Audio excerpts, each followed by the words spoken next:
I figured out what the problem is. Dead battery.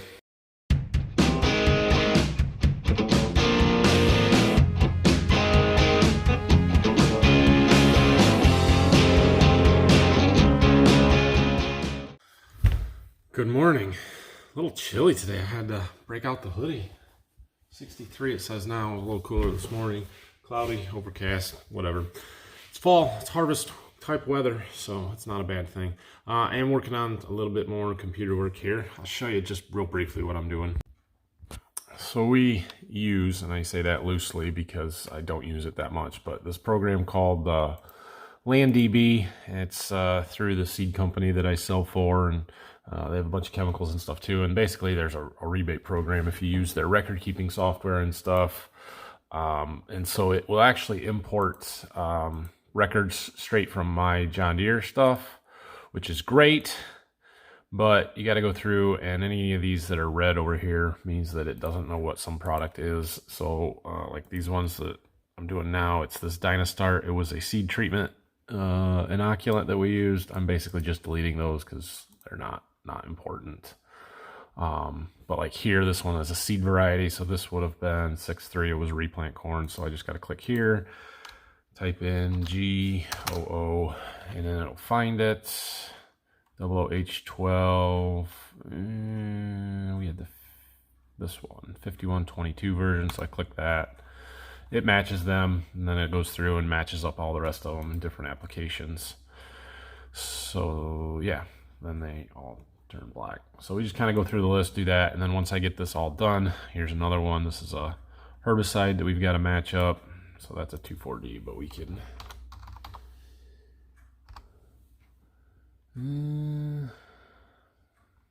yeah, we done LV4 right there.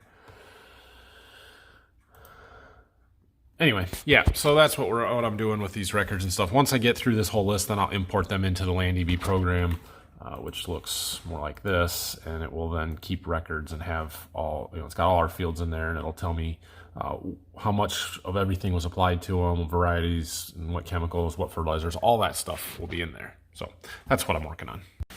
Okay, that's enough computer work for this morning, or today. Remember yesterday when I said I had to go pick up some wheat for that guy that ordered some yesterday?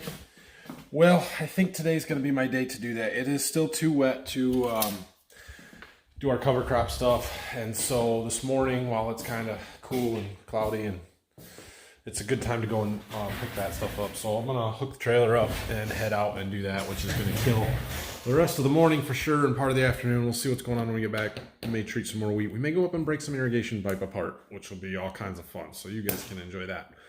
We will get to see a little bit of territory that I haven't seen for a while, though, to the south here, and see what their crops look like. So I'm going to get ready and go and do that. However, first, I have something for you guys.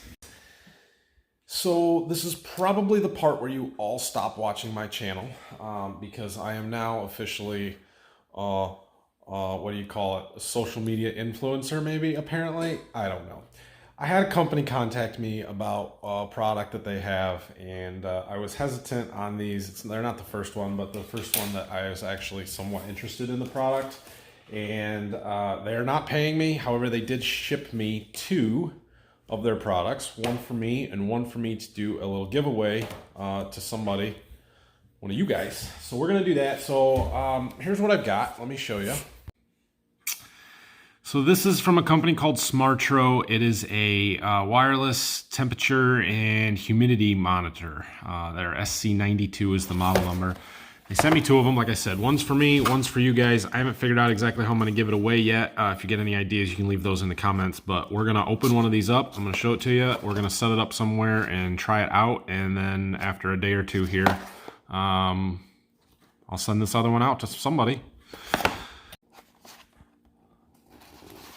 See if I can cut the tape without cutting myself and holding a camera. There. Okay. Well, let's look at the back of the box here first. Yeah. 14 to 122 degrees indoor, negative 40 to 158 outdoor. If that doesn't catch our temperature range, we've got problems here. Humidity 1 to 99%. Fahrenheit or Celsius, and it's pretty small. So, let's take a look. Need help? I do not. Instructions? No good. Okay, so we've got this sensor, looks like. It's got a little readout on it so you can see it from the sensor, which will be nice because I don't know how far away this thing works from, but you won't always be standing right next to it. Needs a couple of batteries. And then this is the display, pretty small. Got some buttons on the back. Looks like it's got a little kickstand there. My guess is it needs batteries too. We'll see if we got any. Well, not that this is a big deal, but a little thing that will annoy you. AA, AAA. Okay, well, I put the batteries in and they both just turned on. Small readout there, but not bad. Can read it. This one here, however, is a really nice display. I don't know. Yeah, right there. Touch the top there, apparently.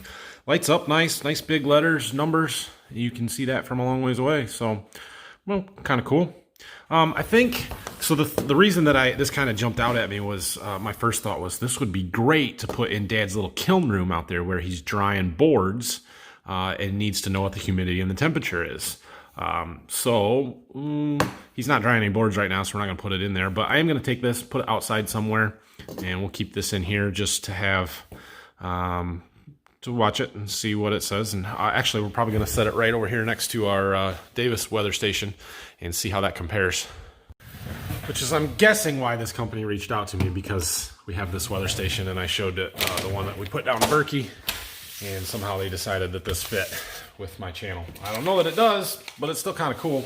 It's not a weather station, doesn't have wind, rain readout, all of that kind of stuff. So limited in its use for what I'm doing. But if you're just looking to know how warm it is outside, it's a pretty cool little thing. And it's pretty cheap. I don't remember exactly. I did look up their website. I think it's like 25 or 30 bucks. So they're not too terribly expensive.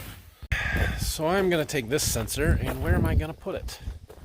I think out here in the front of our barn, we've got a little covered area, which this probably doesn't need to be covered. I'm sure it's weatherproof, but I'm just going to put it out here where it's far enough away that it would have to have pretty decent range to reach for the office. Right there. But it's outside, and we'll see how it does. So that's the end of my sponsored portion, which is, they're not, like I said, they're not paying me. They just sent me one of those. So, and they offered to send me two so I could give one away. So that was kind of why I said yes. But I'm done now. So let's hook up the trailer, go pick up some wheat. I got the trailer. We're going to load up a couple of empty boxes to take back to them since I've got them. So we're going, we'll take them. Oh yeah, we've got to transfer some wheat around here yet too. I kind of forgot about that. I'm going to have to do that now because boxes are in my way. So the reason I do this, I like to dump it from the box that we treated it into back into the box that it came out of. There's two reasons. One, it can be sticky sometimes. The treatment makes stuff stick, and so by dumping it, it helps break it apart before guys put it in their planter. Shaking it out, sorry.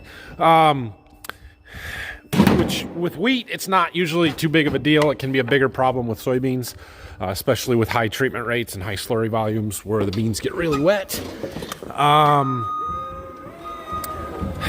And the other reason is because then everything is back in the box that it came out of. So I don't have to switch all the labels and sheets and all that stuff around. So like this box here had that variety in it, which is different than the variety that came out of this box.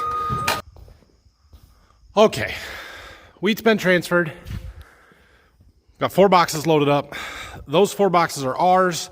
The 3 stacked up go to one customer. The 3 that are laying there go to another customer. That one, they bring a wagon to dump them right in, so I didn't bother putting lids on, which is why they're not stacked. And we're gonna hit the road here.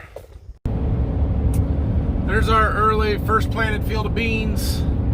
Those are 3.1 maturity, which for them to be that far along, I'm surprised.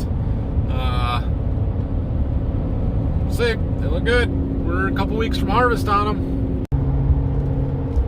I am down between Paulding and Van Wert, Ohio, land of the giant windmills.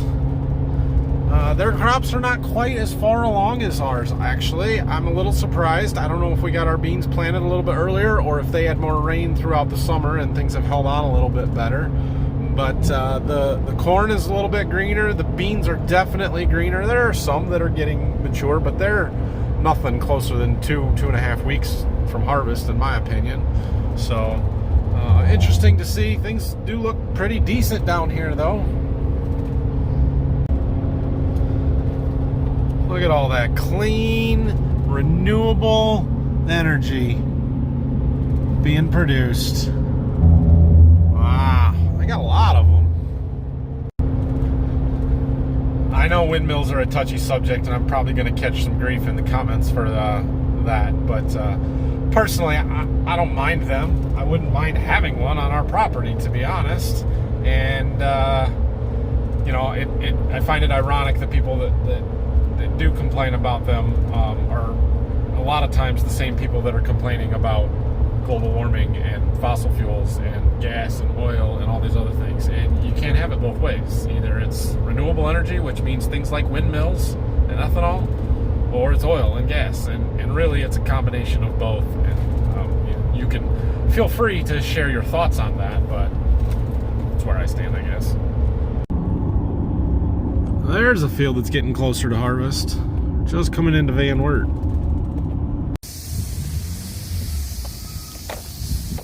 Impressive facility here. Cleaning, treating, all kinds of stuff. Alright, we're waiting for them to load us up. We got the empties off. He's getting me some wheat out of there. Loaded up. Let's go. Back home we go. Might find somewhere to stop and get some lunch. Made it. Finally. So, good news, bad news on this wheat that we just picked up. You'll notice that it's in bulk bags, not boxes. I hate bulk bags, but it's what they had, so I took them. I do have enough empty boxes around here, over there, that if we need to dump it into boxes, we can. So, the good news, bad news, and it's both the same news. This wheat is already treated. Great, I don't have to run it through the treater. I don't get to treat it because I have the chemical and the equipment to apply it. I would much rather do it myself. So anyway, what that means is I can leave it on the trailer and hopefully just take it right to the customer because this is all going to the same place. As long as they're okay with the bulk bags, and we'll load it, just leave it right there and we'll take it and get it delivered. Not today, but probably sometime next week. So I'm just going to unhook this and leave it right there. If they do want it in boxes, I'll take them off, dump them into boxes, put the boxes back on, and we'll go that way. But so that's plan with that wheat. Okay, so now I'm gonna take the gator, which, by the way, I know it needs washed. It would have just gotten dirty again while I was still irrigating. I know I'm done irrigating now, so I can probably wash it at some point. But we're going up to that field where we were irrigating to see what stuff looks like. Maybe break some pipe apart so it starts draining out. The weeds are starting to take over on us. Oh, it's been a while since I've been up here. I don't remember when the last time I was up here was, but it's probably been the longest since the 22nd of June when we started putting all this stuff up here. But we are done irrigating. I haven't looked at the corn yet, but I've made that decision that we are done, so we can take pipe out of the river, although I don't know if I have the correct tools to do that right now. The pump and the generator can be taken out of here. We'll need a pickup for that, and we can start taking the rest of this pipe apart. So I'm going to disconnect some of these short pieces here, maybe some at the elbow up there, and see if I can't break it in a few different places along the lane. Shouldn't be any water in it here, but in other places in the low spots there will be. Okay, got some of that. I can't get this pipe out from under our bridges. We'll have to get the backhoe up here to move those out of the way, but I did get some more of it disconnected from here up to the corner here. Oh, this is a lot of work. This is why trialing on irrigation sucks, or one of the reasons why. You gotta lay the pipe, and I think I told you this before, but laying it's the easy part. Picking it up is what's worse. Fortunately, so far there hasn't been any water in any of them, but they're still heavy. There's weeds, there's mud. It's no fun. Anyway, I found that the best way to do this is to pile it. So we kind of break it apart and drag the sections to a pile. Then when we come through with the tractor and the pipe trailer, we can just set them on there real quick. But this part is not fun at all, so I thought I'd give it a few, get a head start. All right, I got a call from a neighbor that needed some help jump starting a vehicle, so I ran back to the farm, went and did that real quick, and now I'm back in the office debating whether I want to go back up to the field and pull apart more irrigation pipe or not. I didn't really get a chance to look at the corn at all, which was the whole point of the trip. I just didn't get to it, so we might do that. But I'm sitting for right now. Also, it occurs to me that I should probably put the outdoor sensor for this next to the outdoor sensor for this one if I want them to match. Although 65.7, 65.8 is pretty darn close. The humidity percentage is off though at 86 versus 79. I don't have any idea if that's accurate or not. It is interesting to me though, the inside temperature. This one says it's 74.8, this one says 71.6. Honestly, I've always thought this Davis weather station reads high on the indoor temperature. Like, it is not 75 degrees in here. There's no way. And 74% humidity versus 55, I don't know. So far, if I had to guess, I would say this one's more accurate, at least for that portion of it. I don't know about the outdoor stuff. They're pretty darn close as it is, so... Nice little thing though. So far it's great. It's just limited in its uses for us because it doesn't do rainfall.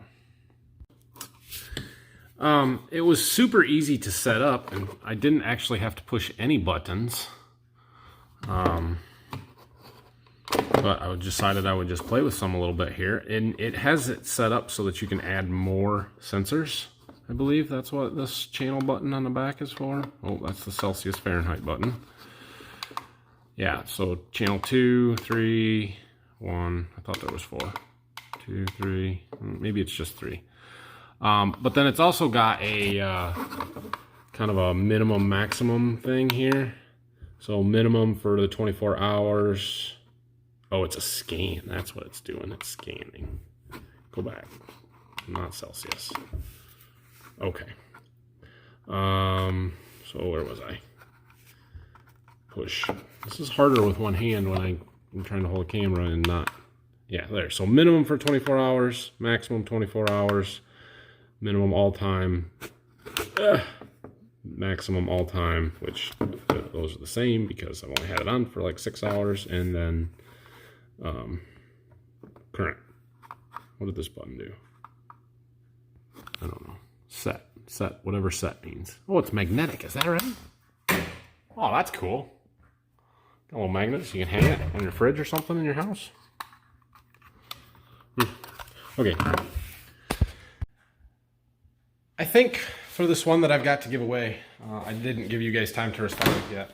But I think what I'm going to do is just not do anything super fancy. Or, I could make you go to Facebook and share my posts and all this stuff, but I'm not going to do that. So if you want one, if you want this, leave a comment down below in the description on this video or tomorrow's video. Today's Thursday, so this one's going to come out on Friday. Tomorrow's video will come out on Saturday. I will give you until Monday evening, Monday. I don't know, Monday or Tuesday. I'll decide that probably tomorrow at like 5 o'clock or something to get your name in, and just comment that you want it, that, me, something, pick me, whatever, so that I know that that's what you're commenting for. And I will somehow put them all in a hat, automatic name generator thing. I don't know, something that will pick me a random person, and then I will reply to your comment most likely and tell you have to contact me so I can get an address. I think that's how we're going to do this. Unless somebody has a brilliant idea that they comes to me first thing tomorrow morning and I can change it for tomorrow's video. Yeah, I don't know. These are our early beans. They're getting closer. Let's go stop and look. Clearly they're not ready yet. We've still got some green, or well, yellow leaves, I guess. Not a whole lot of green out here. But definitely getting close in spots. Here we've got all brown. It's pretty humid and just cloudy today. It's not a good soybean drying day, but yeah, these pods are cracking open a little bit. Beans are shrinking down. Still got a little green to them. I imagine they're pretty soft. They aren't dry. Yeah, I can stick my fingernail in them. They're not dry. But yeah, I would say we're a week out here. It depends on the weather. If we have days like today, it's going to take every bit of a week. If we get some nice sunshine, warmer days, they'll be drier quicker. So question is, what are they gonna yield? Are these beans any good or not? I don't know. Right here on this little hill, no. But you get out there, they may be okay. We're gonna make 50? I don't know. I don't know. I think so, but I'm not sure.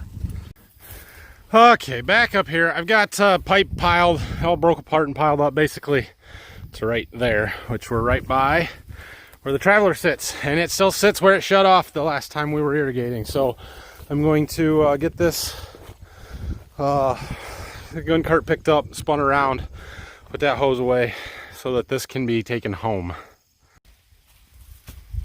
Well, this is ready to go home.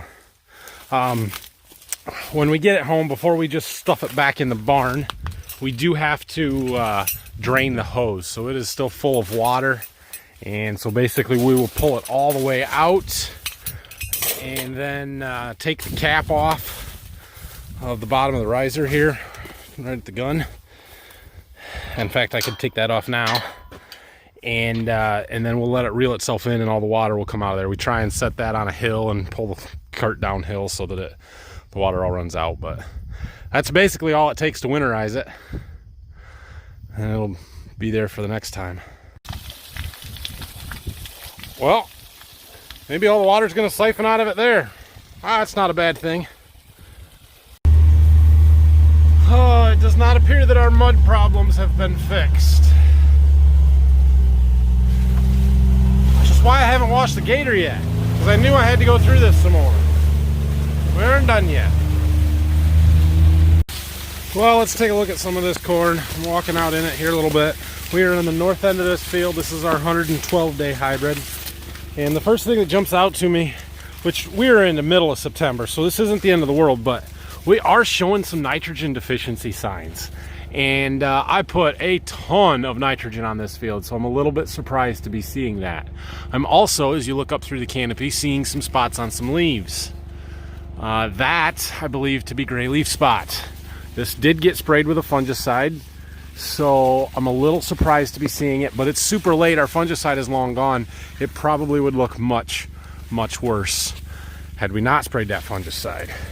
That said, stand is great. We've got lots of plants here, and there are big ears on all of them. That's a nice ear, big and long. Noticing quite a bit of tip back on this one, and this one has some aborted kernels.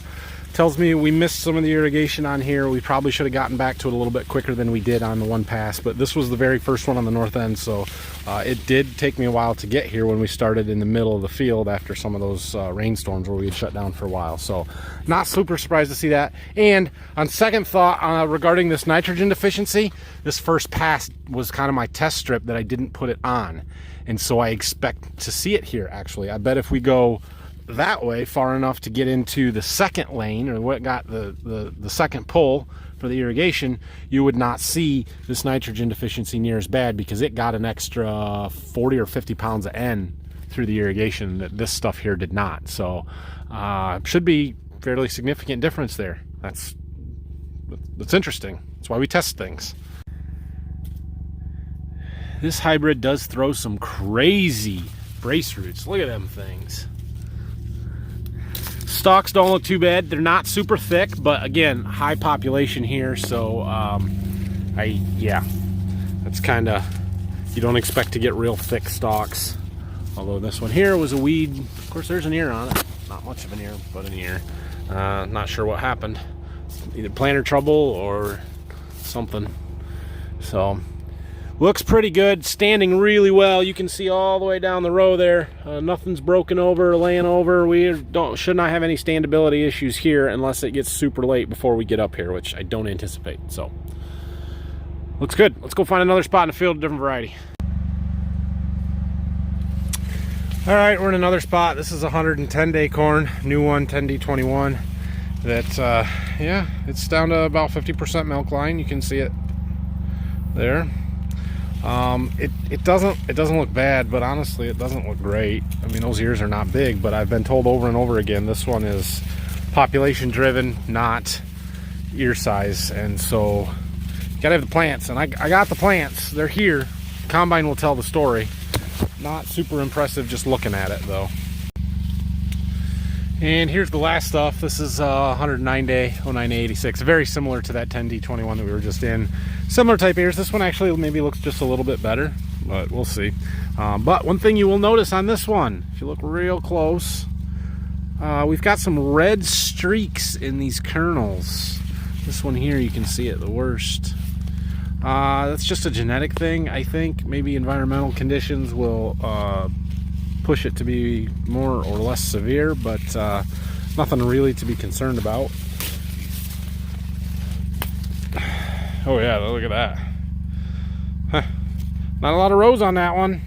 Not super impressive, like I said, but again, population driven, not ear size. And we have the plants, so we'll see. So I'm just looking over my tractor a little bit, and I decided to take a wrench to something. Look at it, boys. It turns. Oh, something actually come loose. We're gonna get a spark plug out of here. Oh my. I was spraying some stuff down with some of this PB Blaster too. See what we can get. Oh, it's clean. A little corrosion. Never hurt nothing. Well, I see a little rust, but not much else. Got another one. Okay, that one looks worse. That one's full of dirt and rust and not good. Yeah. All right. Well, we're learning. That's the point. Get stuff apart, see what we got to deal with. Okay, there's number 3. Something between 1 and 2. Well, yeah. Order that I've taken them out. Okay, so there's one more up here. And these spark plug wires are barely attached. And there was this little spark plug wrench, but it don't go on. The exhaust manifold is in the way. That's why I'm just using a regular open-end wrench. Good thing about this is I know everything is standard sizes. 15/16. Well, that one doesn't look terrible, and you can almost see a piston in there that doesn't look too bad either. Some dirt. Definitely all gonna have to come apart, no doubt about it. But I was really hoping I might get it to roll, the engine to roll over before we took it apart. So I don't know. Is that a good idea or not? I don't know much about these. This is a huge learning project for me. So, like I said, it's gonna be a slow process, but we're starting. Oh, you want to see something else cool? Check this out. Hold on. So this is the air cleaner, oil bath kind of air cleaner. And I took this off. Look, something that is not rusted. Shiny metal on this tractor. There's even oil in it. So that is a good thing. Small victories here, small victories. I figured out what the problem is. Dead battery. You just better charge it and it'll be fine. I'm sure that it'll work. More good news. I got this bottom drain petcock to open. And look, oh, there's oil in it. It's fantastic.